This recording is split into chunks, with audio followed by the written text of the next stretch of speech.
中国制造业正在被一寸一寸勒死。这是当下一个个工厂老板和外贸从业者正在经历的噩梦现实。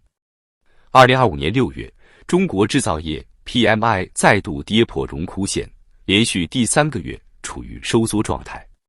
官方数据是 49.7， 看上去似乎还能喘口气，但所有人都心知肚明，这个数字已经经过处理。连润色后的数据都撑不住，真实情况或许早已惨不忍睹。制造业的慢性衰败正拖垮无数企业，也撕碎了世界工厂的神话。订单不来，库存积压，工人被裁，老板跑路，外资撤离，中国制造业仿佛进入了一条无尽的黑色隧道。中国国家统计局6月30日发布数据显示，6月份制造业采购经理指数 PMI 为 49.7， 虽然比5月微升 0.2 个百分点，但依然低于象征扩张的50点线。这已是连续第3个月低于荣枯线，制造业持续萎缩已成事实。更刺眼的是细项数据，就业指数只有 47.9， 创近年来最低点之一。工厂库存指数仅48，意味着生产出的货物堆在仓库里，根本卖不出去。新出口订单指数 47.7， 出口仍处在急剧萎缩的通道中。即便生产指数微升至51，也不过是基建拉动、大型国企托底后的结构性假象。工业活动并未全面回暖，小微制造企业的订单、现金流、招聘意愿仍在全面下滑。能活下来的大多靠银行续命，已倒下的连招牌都来不及摘下。国家统计局6月27日同时公布的另一组数据，更是让人脊背发凉。1至5月，全国规模以上工业企业利润累计同比下降 1.1%。本来前4个月还能小幅增长 1.4%， 但到5月就急转直下。而单5月利润更是同比暴跌 9.1%， 创下去年10月以来的最大跌幅。汽车制造业的利润同比大跌 11.9%， 是近2年来的最惨记录。国有控股企业利润年减 7.4%， 民营制造企业的数据不详，但业内共识是不忍卒读。这些还只是经过筛选的官方数据，考虑到一贯报喜不报忧的操作，实际利润下滑幅度恐怕早已突破 20%。国际经济研究公司凯投宏观的黄子春在接受法新社采访时表示，即便制造业和建筑业的 PMI 短期反弹，但在出口放缓与财政支持减弱的双重冲击下，下半年经济活动依然难言乐观。6月底，中国官媒称已确认与美达成贸易协议细节，还暗示华盛顿将解除部分出口限制。然而，国际社会普遍认为，中美在技术出口、稀土政策、贸易规则制定等关键领域仍分歧巨大，协议更像是政治层面的文字游戏，根本没有解决根本矛盾。在这样的不确定氛围中，大量企业正经历订单冰封的至暗时刻。江苏昆山一家制造企业负责人透露，由于对美出口大幅下滑，公司已将一半产线关闭，员工从100余人锐减至50多人。为了节省开支，办公室转为远程办公，甚至连电费都开始精打细算。再撑1个月没有新订单，公司就只能关门。深圳一家专注外销的电子产品公司，2025年上半年的订单量较去年同期减少近50%。负责人表示，主要问题在于政策不确定，不清楚美国是否会突然加税，一旦下单、生产、发货，再遇关税提升，小企业根本承受不起这种风险。在浙江宁波，一家海上运输公司也感受到寒意。负责人透露，美国仍是宁波港最大出口目的地之一，但今年以来跨境电商订单明显下滑，下半年赴美货运量同比减少30%。往年此时圣诞节的订单早已满仓，如今却空出大半仓位，不少货物被迫转向日本、韩国、中东等地。更大的问题在于预期的彻底崩塌，不再有企业愿意赌未来，因为不知道下一次突袭式政策是什么，不知道哪一天就再也无法把货发出海关。现金流成为企业活下去的唯一救命绳，但也在快速枯竭。外贸企业的挣扎并非个例。北京的经济评论人士分析指出，目前中国制造企业最根本的危机不是产能过剩，而是产能无法转化为现金流。客户暂停下单，企业积压货物，无力维持资金链。若贸易紧张持续至明年，大量出口企业或面临全面破产。2025年上半年被寄予厚望的制造业复苏，已被现实按在地上反复摩擦。哪怕 PMI 短期反弹，但仅靠数字堆砌的好转，不足以掩盖真实工厂的裁员、停工、缩编与恐慌。在社交媒体平台上，有关工厂关闭的帖文已频繁涌现。某位制造业从业者在6月末上传的视频中直言，现在的制造业是真的完了，前途一片黑暗。我这2天到周边看了下，大型工厂里有70%都已经停工了。那些还在满负荷运转的，其实也只是靠着口袋里还有点余钱再撑几个月罢了。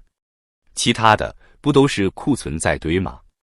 别再做梦了，好行情早就不存在了。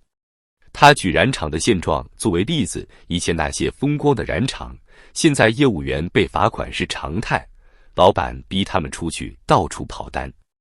整个做中东市场的现在是一片死寂，几乎全部阵亡。在我们这片过去的核心制造区域都倒成这样了，你还想着大举扩建厂房？冷静点吧。另一位业内短视频博主则总结了当前制造业全面崩塌的3大主因：客户拖欠货款导致利润被吞噬，行业恶性低价竞争扭曲市场，稍有创新就立刻被同行复制抄袭。他无奈感叹，这3座大山压在头上，制造业真的太难太难了。经济的断崖从不是突然到来的，而是由一根根毛细血管的堵塞、破裂、死亡开始的。曾撑起中国制造业活力的中小企业，如今正在悄然崩塌。当订单停止流动，产业链中的每一个环节都将受创，而这场危机正以前所未有的速度蔓延全国。制造业的困境不仅体现在 PMI 和利润数字的下滑，更深层的伤害是对信心的摧毁。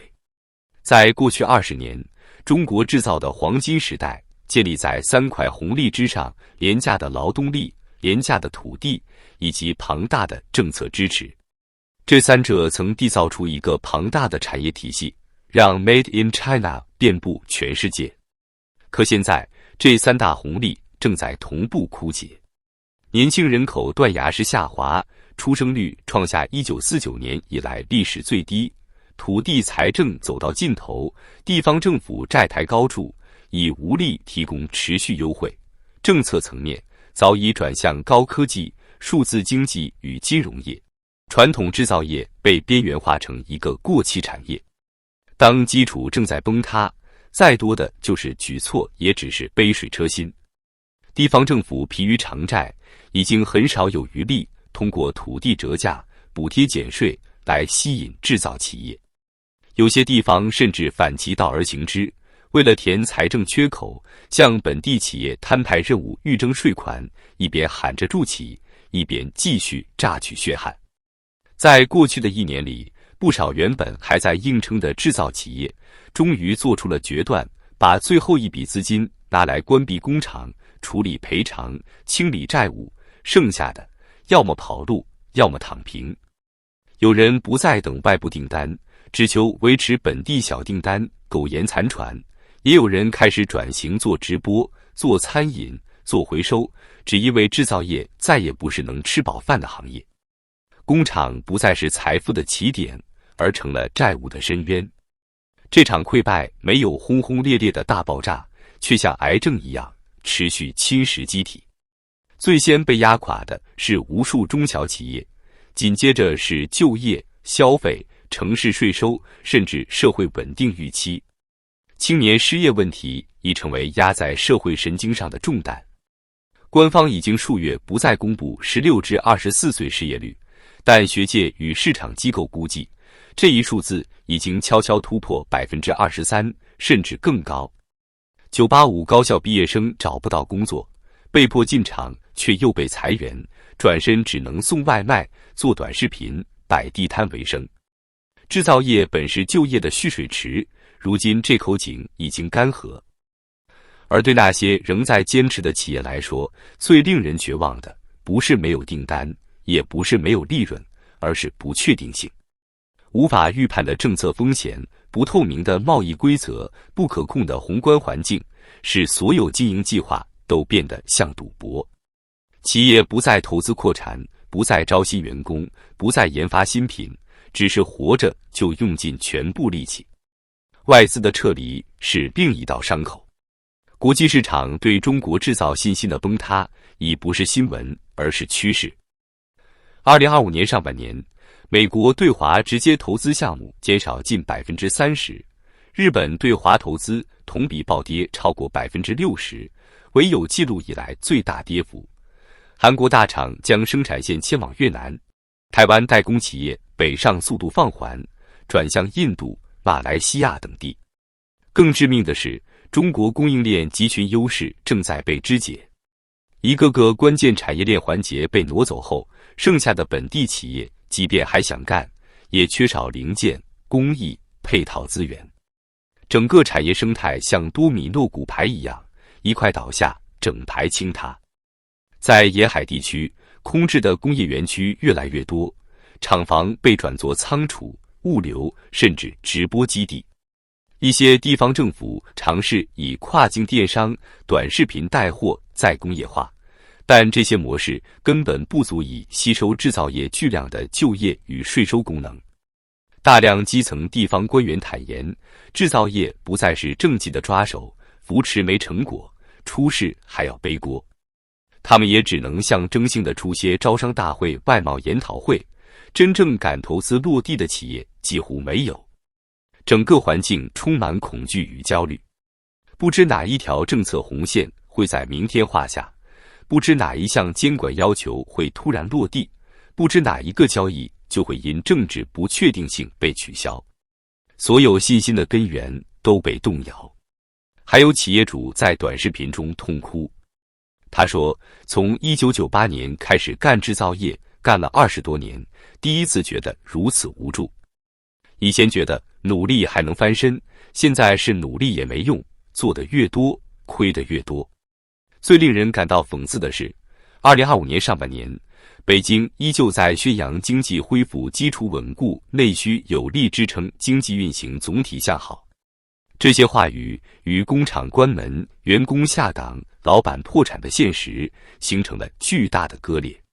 在越来越多的民间对话中，出现了一种集体性的疲惫情绪，不是愤怒，而是认命；不是想反抗，而是想逃离。有人已经润出去，有人开始寻找越南机会，有人转向小买卖，还有人干脆放弃挣扎。如果说曾经的中国制造是带领无数人翻身致富的梯子，那么现在这个梯子已成断桥，而断桥之后是万丈深渊。制造业的崩溃不只是经济层面的阵痛，它直接关系到社会的就业、财政、科技、军工、安全等多维度的国本。如果这一基础被彻底掏空，中国经济未来将无可依附。一些经济学者已发出警告，如果结构性改革迟迟不来，政策持续失灵，外资加速撤离，那么2025年或许只是中国制造系统性崩盘的前奏。昔日喧嚣的产业园区，如今静得能听见落针。马达不再转动，机器停下运作，楼宇冷冷清清。那不是恢复期的休息，而是垂死边缘的沉默。不再有灯火通明的加班，不再有早上6点排队上岗的工人，不再有出口货柜拥堵的港口，也不再有让人心安的订单流入，只剩下一句最真实的叹息：制造业已经快撑不住了。